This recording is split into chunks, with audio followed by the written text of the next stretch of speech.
How could the Detroit Pistons trade the fifth pick, and who could they get back? Plus, if the new president of basketball operations wants to fire Monty Williams, is that the right choice? Should they move on from him? All that and more on this week's edition of the Palace of Pistons Podcast, part of the Believe Network.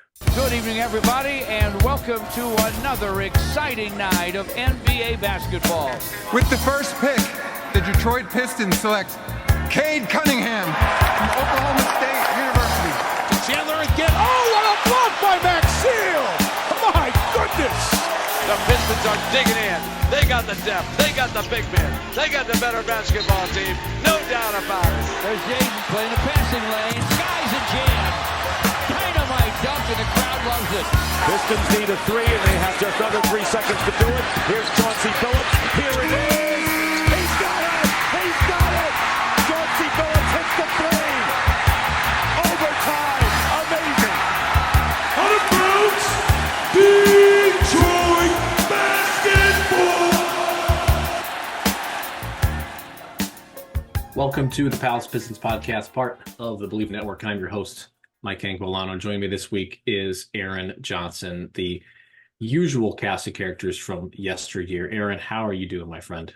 Doing good. I know we're going to talk about a topic that will surely get the people going. So super excited to hear what people have to say, talking about how the Pistons can trade their first round draft pick, the fifth pick in the draft, to better equip this team heading into next season. So I know that'll be a hot topic of debate in the YouTube comments and on Twitter and whatnot. So super excited to talk about that.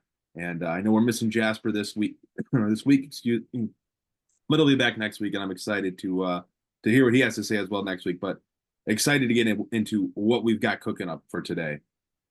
Yes, we are going to get into it, and then some. But we'd like to thank our sponsor for this week's episode, and that is BetOnline. And BetOnline is your number one source for all the NBA and NHL playoffs this season, every stat, every matchup, and even live odds while the games are being played. When the game's over, head on over to the online casino and get in on a game of blackjack or poker or unwind with one of 150 other slots games. Head to the website today and get in on the action. Don't forget to use our promo code BELIEVE, BLEAV, for a 50% welcome bonus on your first deposit. Again, that's BLEAV for a 50% welcome bonus on your first deposit when you use BetOnline. BetOnline, the game starts here. Well, okay, we'll get into our pre-show plugs as usual. So this is the obligatory. Please subscribe to the Palace Pistons Substack. If you are watching this on YouTube, that will be in the show notes down below in the description. Please subscribe to our newsletter. You can do so as well at palacepistons.com. You can read our latest release, which is Aaron talking about friend of the pod, Tim Forkin's favorite player in this draft, and that's Dalton Connect. We're going to continue doing that for the next couple of weeks to talk about who the Pistons could take with the fifth pick. There's a lot of options. This is a very fluid draft, so be sure that you subscribe to palacepistons.com.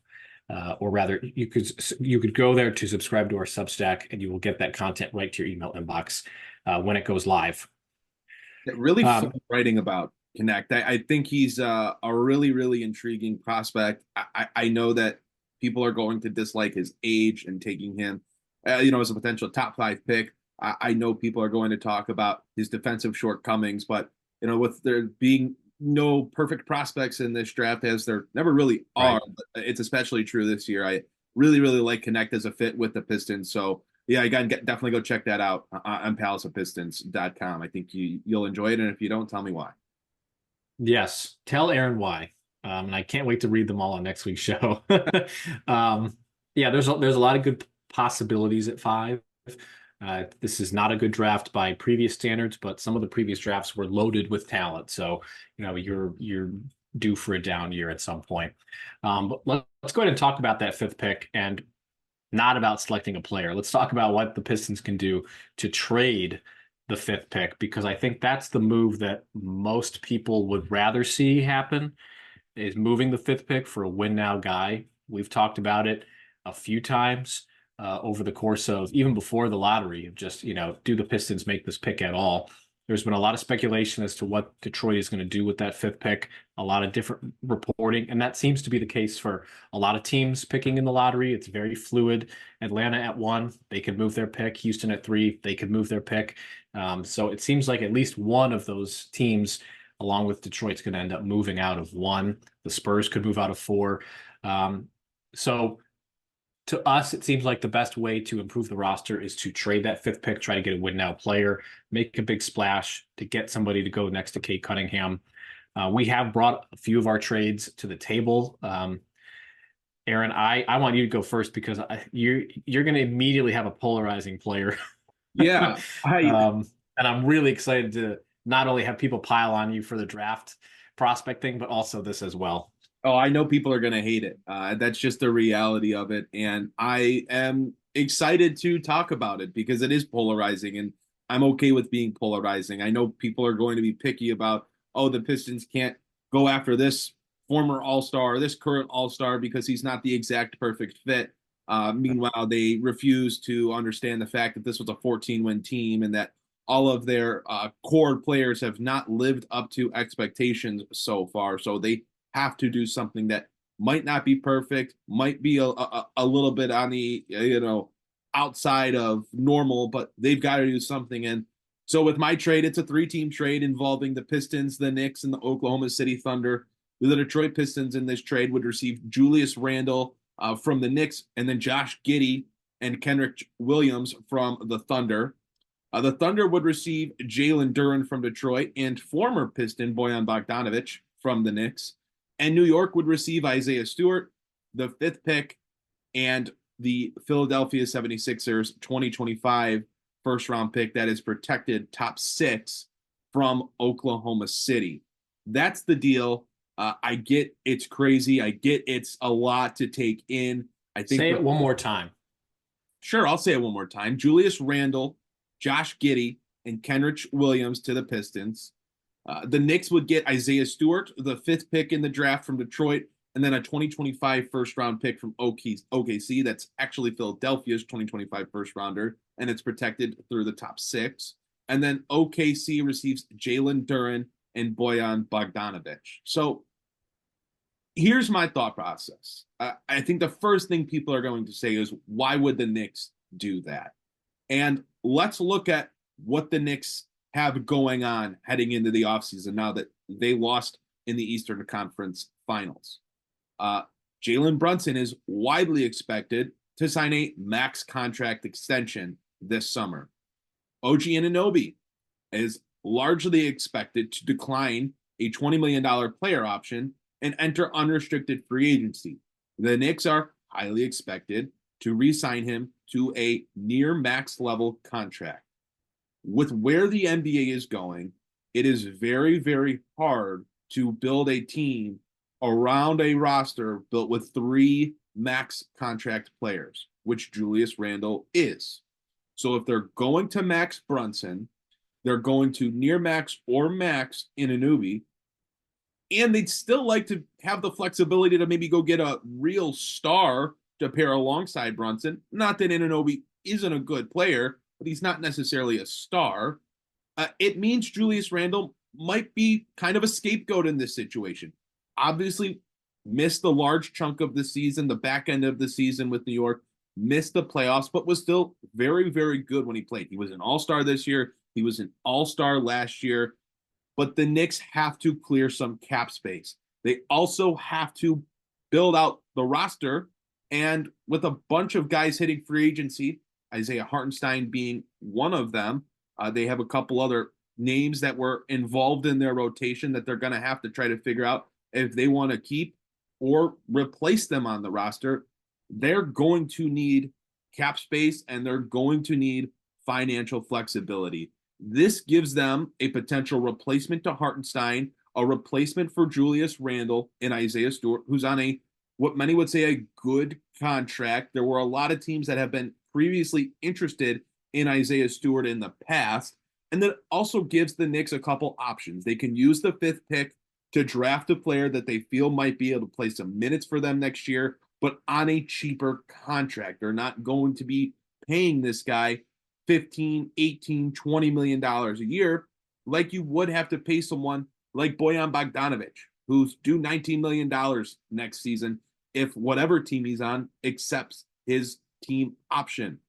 So the Knicks gain some draft picks, some assets, some financial flexibility in this deal and get a young guy in Stewart on a new contract, but also on a contract that's nowhere near the price of Julius Randle.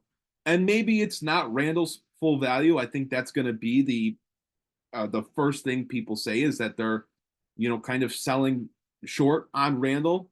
I don't even necessarily disagree with that. And the Pistons can probably get beat out in a trade like this.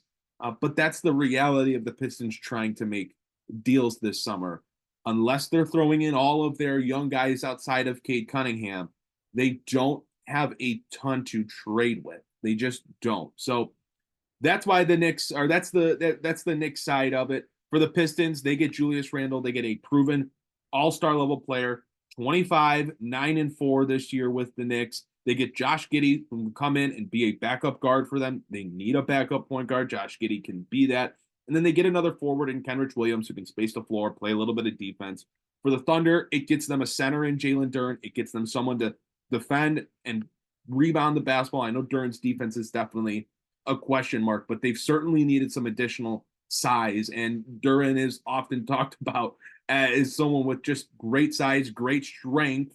I think he makes sense for them as another young player to, I think, could potentially pair alongside Chet Holmgren.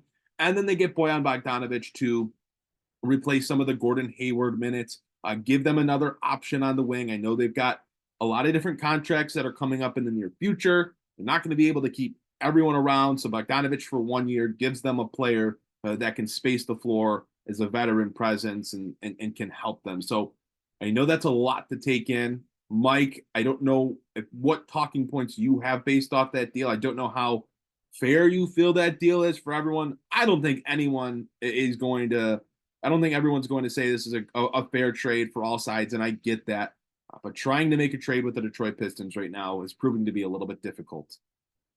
It is difficult because when we were discussing doing this thought exercise for the podcast, I went into the trade machine like many people are doing right now, figuring out what the Pistons could do. And it is not easy because of Duren and Ivy being desirable, but not desirable enough to really be like needle moving type of players. The fifth pick is not super well regarded. And the rest of the roster outside of Cade Cunningham is not appealing to a lot of people. So it is hard. I was trying to look at a Michael Porter Jr. trade as he's a kind of a buy low guy who is making a lot of money, but the Pistons have a lot of money to play with, and he's a guy that you might not have to give up hardly anything for. I mean, I saw fake trades with Michael Porter Jr. of like Jared Allen and Karis LeVert, and you get back, a first and a second from Denver. I saw quite interesting trades because his contract is so large. And even then I was having an issue trying to find something for the Pistons. So it's not easy. As for your trade, I'm not a fan of Julius Randle. Just his style of play. He is coming off of a kind of meh season. He was still an all-star, but it was a downgrade kind of year for him. I think shooting across the board, his turnovers were up a little bit. He is making $30 million next year. He has a $32 million player option the year after, and then he's an unrestricted free agent. But I think that's somewhere of the ballpark of the type of player that Detroit's going to have to try to get. He is a needle mover, whether you like to admit it or not. He is a good player, and he would be the second best player on the Pistons right now, which is more of an indictment on them than Julius Randle being the second best player on any team right now. But I still like it. I think the Giddey and Kenrich Williams is really interesting. In fact, if we could just take the Knicks out of it entirely and give Isaiah Stewart to the Thunder, who were a team that was interested in Stewart as a stretchy 5 or 4, I'd be interested in that as well. Giddey, take the stuff off the court aside. He was played out of the playoff series against Dallas because he is just not a good shooter. He actually shot just a whisker better from 3 than Jaden Ivey did this past year. If you're going to call Giddey a bad shooter, Jaden Ivey was also not a very good shooter. Giddey's tall. You're looking for another playmaker. That's never been a question of his, is the playmaking side. He can get downhill, but I really like Kenrich Williams. I think that's the kind of veteran presence that the Pistons need as a shooter. I just don't like Julius Randle, and but I kind of get it though. I do get it. But that's the position that the Pistons are in. It's true. You can't be picky when you won 14. Correct. And look, man, if Julius Randle comes in and doesn't have a great year, which I would be shocked over, because who is taking the ball out of his hands in Detroit? It's a little bit different in New York, where there were seemingly more mouths to feed. I get Cade Cunningham's here, but every good team has two guys that take the ball, absorb possessions, are on the hierarchy above everybody else. Like, Julius Randle's been an all-star in 3 of the past 4 years. He's a 25-point per game scorer. Again, not a perfect player, clearly has his deficiencies, but the Pistons won 14 games last year. The Pistons won, 17 games the year before that. They have to start trying to get better. And you could say, oh, we'll just, let these core guys develop. It's just not how the NBA works. And it hasn't worked in Detroit. So, yes, you're giving up some pieces. You're giving up some assets to get a guy like Julius Randle, but he still helps this team even if he's not perfect. You've got to find a way to put spacing around him and Cunningham. You've got to get a defensive-minded big out there as well, but he helps this team. He helps them win more basketball games. He does. Even when the Knicks were kind of like on the up and up, didn't quite have Brunson yet, Julius Randle was still a very solid player. He shot like 41% from 3 during this strange COVID season. That is crazy. I did just run this trade in the trade machine, and it does work. I'm sure that you already ran it, but it does work.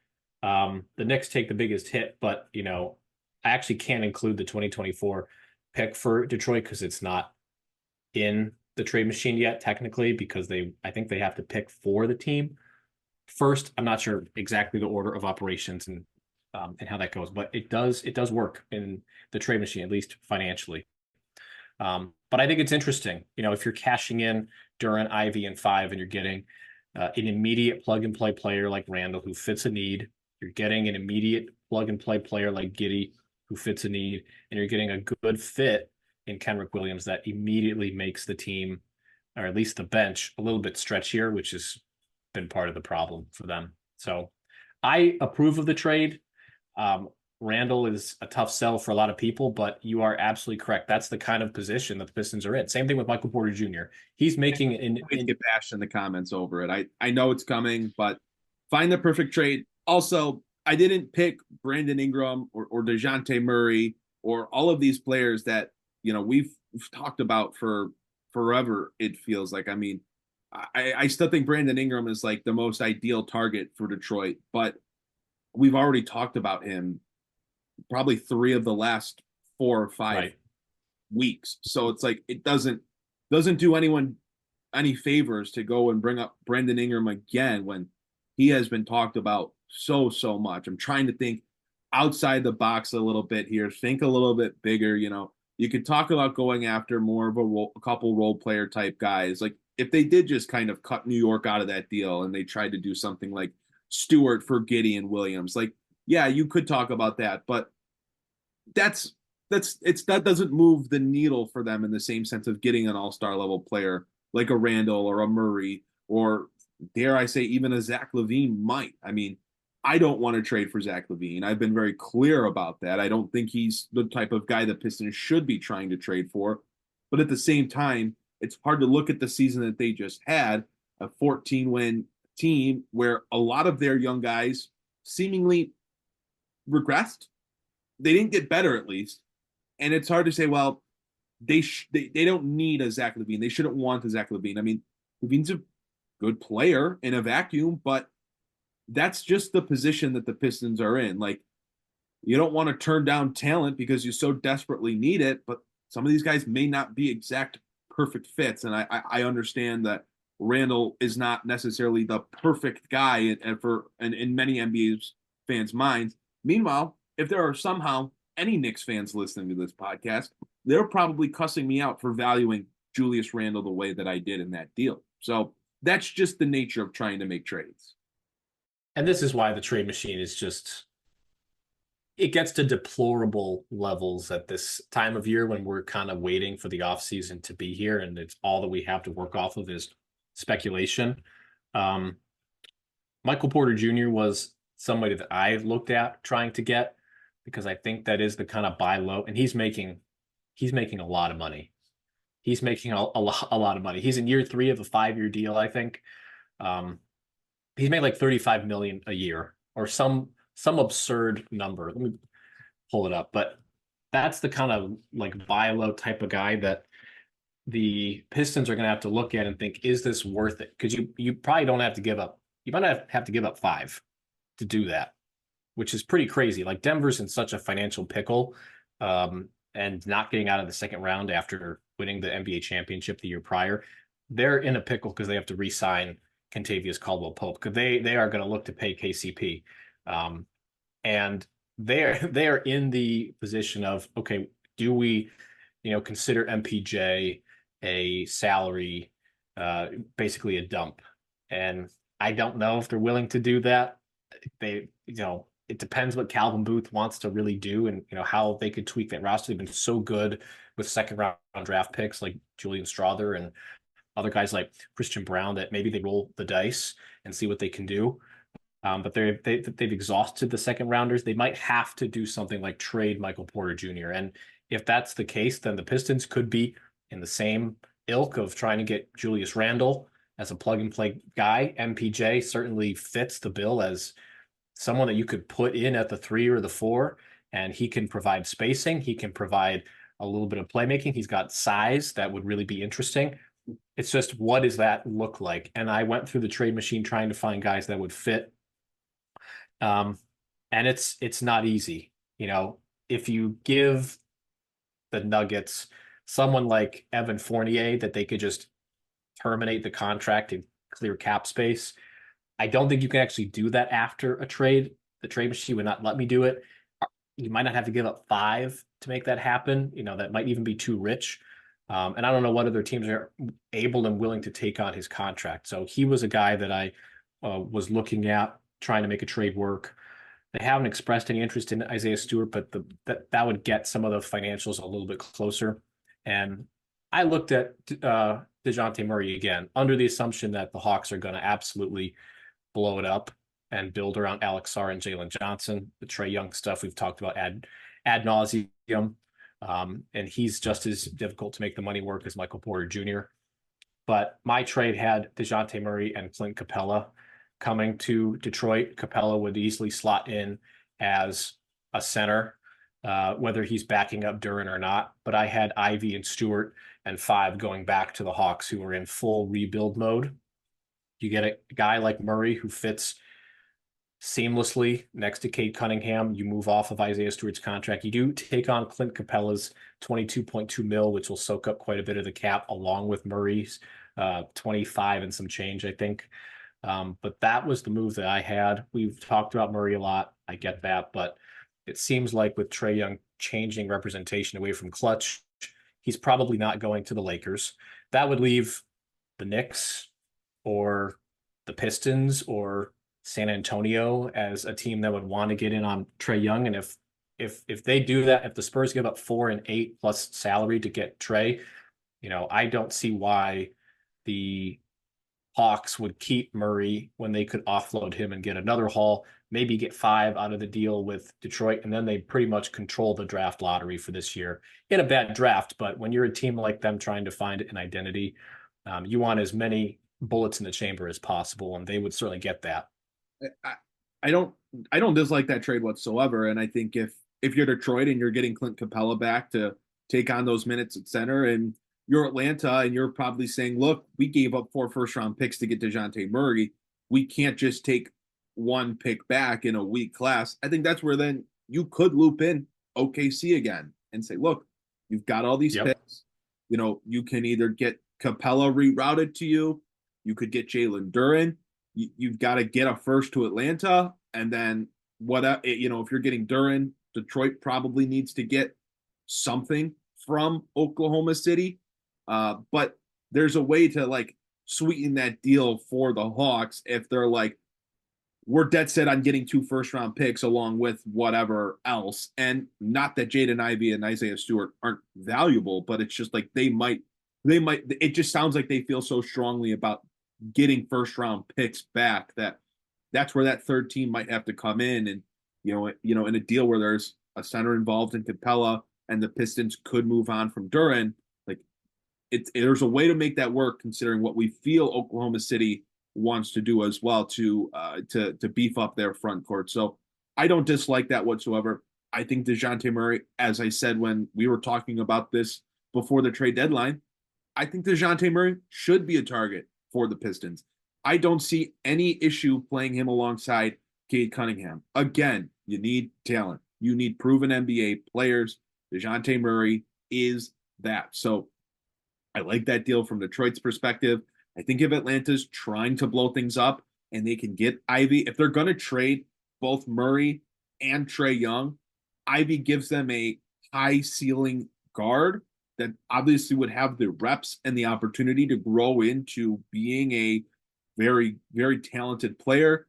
I don't know what their plans are with someone like Kobe Buffkin, but they could ideally, if they are blowing this up, come out with a lineup next season of like Kobe Buffkin, Jaden Ivey, Jalen Johnson, and 1 or 2 first-round picks from this year's draft. Maybe it's an Alex Sarr and a Zachary Richeche or someone like that. And it's like, okay, you've got a core to start your rebuild with, and you've probably got a couple other assets in the chamber now as well. So if they are looking to tear things apart between Trae Young and DeJounte Murray, they should be getting enough first-round picks back, and that there's interest in also bringing in a couple of young players that they can see what they can do with as they start that rebuild. So I like that trade from both perspectives if the Hawks are indeed planning to blow things up.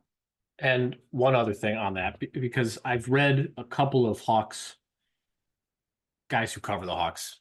They're not on the beat, but they watch them a lot more than I do. And Onyeka Okongwu is someone that I've always liked a lot at center. But he's a guy that would, him and Sarr would be, let's just say that they do take Alex Sarr. He's a guy that there would immediately be a block. And Okongwu might be a guy that if Capella is headed somewhere like an OKC who needs a big, could the Pistons sneak in and give up Okongwu, and get Okongwu out of it if they're moving on from Duren? And that's another guy that I've always liked a lot, who to me would make sense on the Pistons. He's less of an offensive threat. He's more of a rim protector. The Pistons struggled with rim protection for most of the year. They have for a few years. So that's another guy that, hey, maybe if you go in and you can get Okongwu, he makes $14 million a year, and he just signed an extension for four for 4 years, $14 million each. So it's like 56 or 58 mil. That's a guy that I wouldn't hate that either if you're not going to get a center in the draft. Like if you're going to end up trading out of 5 and you're not going to get a Donovan Clingan and, you're not going to get a big, then he's a guy that should be someone that the Pistons could see if they could lump into that trade with DeJounte Murray. Yeah, I would be okay with that as well. It's in the reality of it is, like, first off, show me the perfect trade. You're not going to be able to. It doesn't exist. The Pistons want to make serious changes this offseason, apparently. It's still got to wait because they don't have a president of basketball operations yet, but they supposedly want to make some serious changes. So if they're going to do that, it's going to cost them some of their best assets. Ivy, Duren, Stewart, the 5th pick, whatever. Like, I know Cade's pretty much off the table. I think Asar Thompson is probably behind him in that regard, but also pretty safe, I would say, unless they really could get someone, which I am personally of the opinion that if they can get someone like Asar Thompson should be movable. But they're going to have to use some of these assets if they're going to be involved in the trade market, which is what we've been told they want to do. They don't have the other contracts or the other assets to work with. They don't have future first-round picks until 2028 that they can trade. They don't have a bunch of other young prospects or good role players that are on solid contracts that can just be thrown into these trades to help make things work. They just don't. They have a ton of roster spots that are going to be available, and then they have a ton of young guys that make up the rest of that team. So it's just hard to get something done. It's hard to get a good player or two good players without being willing to give up draft compensation or some of your better young players. So everyone's going to be upset about, how are you giving up on Jaden Ivey already? He just turned 22. Like, he had such a great rookie year. Monty Williams messed him up his first year here. How can you give up on Jalen Duren?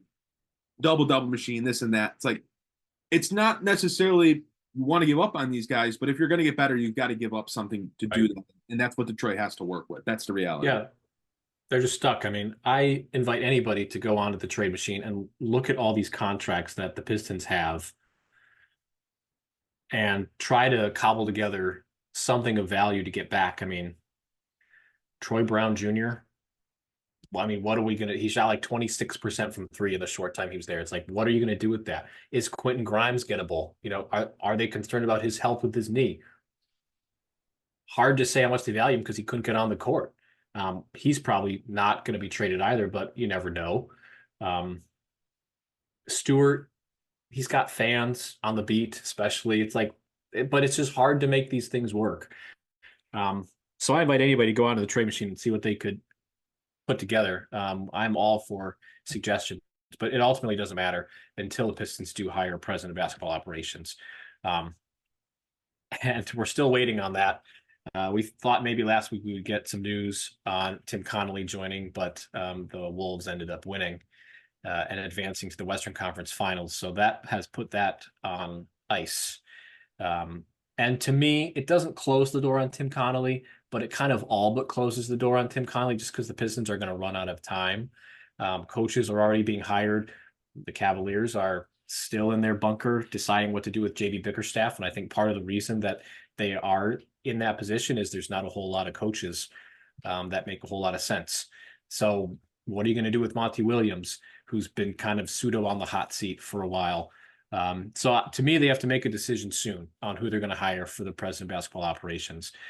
So speaking of him or her, and speaking of Monty, what is your opinion on the president of basketball operations coming in, firing Monty, cleaning house, the coaching staff and whatnot? It seems like the POBO is going to have free reign to fire both Troy Weaver and Monty. Weaver could, accept being pushed down in the pecking order in terms of power. He could be fired, but Monty's the interesting one because they've given so much money to him at the time, the richest contract in coaching history. What is your opinion on firing Monty? Should the president of basketball operations come in and say, yeah, we have to clean house? Look, I've been of the opinion that Monty Williams was an absolute disaster in his first season as this team's head coach. Tom Gore's committed a ton of money to him. And to be fair, at the time when it happened, wasn't a single person saying that was a bad hire. I didn't say it. You didn't say it. Jasper didn't say it.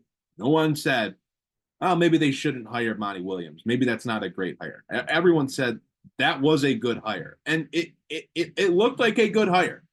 But I think everyone was wrong because it just wasn't. And the way that this team performed, you look at the losing streak, the record-setting losing streak, the record-setting record, the regression seemingly of some of the most important young pieces on this team outside of Cade Cunningham. And you wonder, how can that coach stay?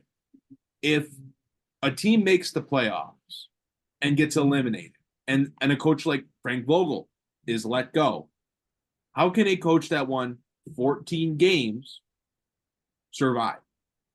That's what I'm wondering. And I think it's a tough position to put this new president of basketball operations in, to walk in and have to figure out as much as he's going to have to figure out before the draft and then free agency right after that. But it's hard for me to say Monty Williams deserves another shot. It's just too important that they get this thing turned around and turned around fast. So I think the new president of basketball operations needs to come in and needs to make serious changes. I think that starts with looking at the leadership from last year. So you don't think it's too late? I don't. What could it get any worse? Could hiring a new coach make anything worse at this point? You could hire JB in about 3 or 4 days. Would that not be an upgrade? I mean, 114 actually. Yes, it probably would be. It probably would be. But teams are making like the Jordi Fernandez type of hire. That's who we thought the Pistons should be going after last summer. And by the way, all three of us are on the record as really liking this hire of Monty Williams. We were singing praises of the organization for doing the right thing. Tom Gore is shelling out the money to go get a coach. I get not wanting to keep him. It was awful. It was bad. And, if he does get fired, so be it. He's not going to lose any sleep over. He's getting paid no matter what. Tom Gore is writing the check. Doesn't really matter to me. It's not my money. But you don't think it's too late. So are there any names in mind for replacements that you'd be interested in? It's tough because it's doesn't seem like there's a very robust coaching market out there this time around. We've talked about it before. Going after a retread it is not appealing. It's not desirable to just go get a guy like Frank Vogel or some of these other coaches that have maybe been out of a job for a year or two and bringing them back into the fold. Like, just doesn't really do anything for me. This team seems to need a guy that maybe hasn't been a head coach yet, but has been a well-respected assistant coach that's just kind of been biding his time. I don't know who that is. I'm not an NBA decision maker, so I can't tell you the names there. But what I can speak to is that what happened in Detroit this past season was an utter disaster. It was chaos, and it's hard to sign up for another year of that. I mean, what do? Do you go into the season with Monty, and if it's 25 games in and this team's won 5 games, do you pull the plug? I mean, I'm trying to figure out, like, what does Detroit do at this point? I don't know. Do they want a guy like JJ Redick if he doesn't get the Lakers job? I mean, do they want a guy like Sam Cassell, who's interviewed for several NBA coaching or head coaching positions before? Like, do they want to try to get Chauncey Billups from the Blazers if he does end up leaving Portland? I don't know what the best course of action for them is. And look, like we've said, we liked Monty Williams last year, so we don't know everything. But I just don't know if I buy stock in bringing him back next year and thinking that things are going to get better. I don't know what I saw this year that indicates it was, a year of putting in a system and laying the foundation. I didn't see any of that. I just saw regression, and I saw dejection, and I saw record-breaking history that you don't want to be on the side of. So that's where I'm at. Who's got the answers? I mean, I'm not going to sit here and tell you I do. I don't got all of them, but who do the people want to be the next head coach of the Pistons? I think some would say JJ Redick. I really do. I really do too. And that's a really bizarre situation because the Lakers are looking for a head coach, and JJ Redick's been linked to it. Sam Cassell's been linked to it. I think there are still some good names out there if the Pistons do want to get into the coaching pool again. I do think that JB Bickerstaff will be available as soon as Friday. I don't mind him. He navigated the Cavaliers out of the lottery team to winning their first playoff series without LeBron since before I was born in 1993. That is commendable. I like Sam Cassell. I like Dave Adelman. out of Mike Malone's coaching tree. I don't mind Chris Quinn either out of Eric Spoelstra's coaching tree. I think there are names out there. I don't really like Frank Vogel. That doesn't do anything for me. I think you're just like looking at Monty 2.0, a guy who not only came from the same team that he was fired from with Phoenix, but a guy who's looking for maybe a payday. And I think he is already getting paid. It doesn't really do anything for me. He's a fine coach, but it seems like he's more geared up for a playoff. So there are guys out there that I would be fine with. It's just a matter of, do you do that? And to play devil's advocate to you, and I totally get wanting to fire Monty, and it's entirely justified. You talked about foundation. The foundation of that team was set by Troy Weaver. That foundation, if was crumbling before Monty even got here, is part of my problem with firing him after one season, is that I don't think he was given a fair shot. There was regression, and that's not debatable. It's also not justifiable. Those guys should have played better. They were still going to be bad, but they didn't need to be 14 games bad, which is just unacceptable. But I do think it's a unique circumstance where he's getting paid so much money, and the team is going to look totally different next year. I mean, that's the expectation. And you should better have a new president of basketball operations. Troy Weaver should be out of the picture. Could have a new general manager.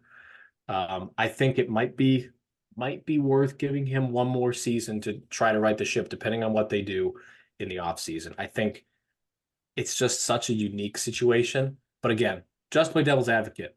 He should be fired. It's more than justifiable. But the team was just so busted even before he got here, and the cupboard so barren that it's just it's very strange. Troy Weaver may have laid the foundation of this team, but Monty Williams was the one that started Killian Hayes over Jaden Ivey.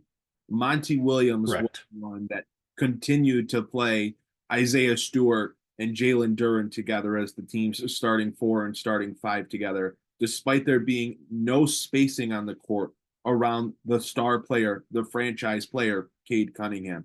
Monty Williams is the guy whose rotation would extend into 12 players deep within the first half of a game. Monty Williams didn't seem like he had much of a plan at any given point. It was just kind of like throwing stuff at the wall and seeing what would stick. And it didn't work. And if that's the plan as a head coach, I don't think you can sign up for another year of that when things have to get better. People are frustrated. People are demanding change. And if it doesn't come, you're probably losing not just fans, but you're probably losing the one meaningful thing that this team has right now in Cade Cunningham. So I just don't know where the confidence is in bringing Williams back. It's definitely not a confidence move. And it's really hinges on a lot of other things that the Pistons have to get right, which as of now, I just don't, I don't have the trust. So I totally get it. I really do. Hopefully the POBO will be hired soon. I don't think it'll be Tim Connolly unless there is some serious back channeling happening right now. But maybe we'll get a Trae Young Langdon. Maybe we'll get a John Hammond. We'll have to see. But that person's going to wield some pretty significant voting and vetoing power in the front office. And, they just really have to nail this hire. Much like we thought they had to nail the coaching hire last year, they really have to nail this hire, because if this person's going to have power, you don't want to give it to a crazy person like a Mike Holmgren. I remember Browns fans were so happy that they got Mike Holmgren to be the GM, and I think he sat on his chair and drank drinks with a little umbrella in them for the entire duration of his time. So they really have to nail this hire. They do. And that's the scary thing, because we thought they did. We thought they did last year when they hired Monty Williams. And look, I would have been okay, if there was, the foundation of an identity being built from last year and things didn't, go great. Like, that would be one thing. If it seemed like players were really bought into being a defensive minded team, and there was a commitment to that side of the court, or they were really run and gun and were this hyper efficient offensive team that hasn't figured out how to play a full 48 minutes on defense yet. Like, but they just don't have that. And I haven't gotten the vibe that there's confidence inside on Monty Williams. So why should anyone on the outside have it? And maybe a lot of that is stemming from the position he was put in under Troy Weaver's roster assembly. But I just don't know how you look at all these other teams and how quickly they've moved to make changes and make replacement hires. Don't know how you're the worst team in the league and don't think you might need to do the same. Right. Agreed. Aaron, anything else for this edition of the Palace of Pistons podcast? Talked about the 5th pick, who we want to get for that pick, not necessarily selecting, but who we'd want to get in a trade. And then we talked about firing Monty Williams. Anything else you want to touch on before we wrap up? Look, we said it last week, hoping that we'd have an update. Hopefully we have one next week on the president of basketball operations search. I would imagine Tim Connelly is probably just out of the running at this point. Like, Minnesota's embarking on a conference final series that they very much could win and then be playing in the finals. That takes you all the way into the middle of June, which would take you, to a week, 2 weeks before the NBA draft.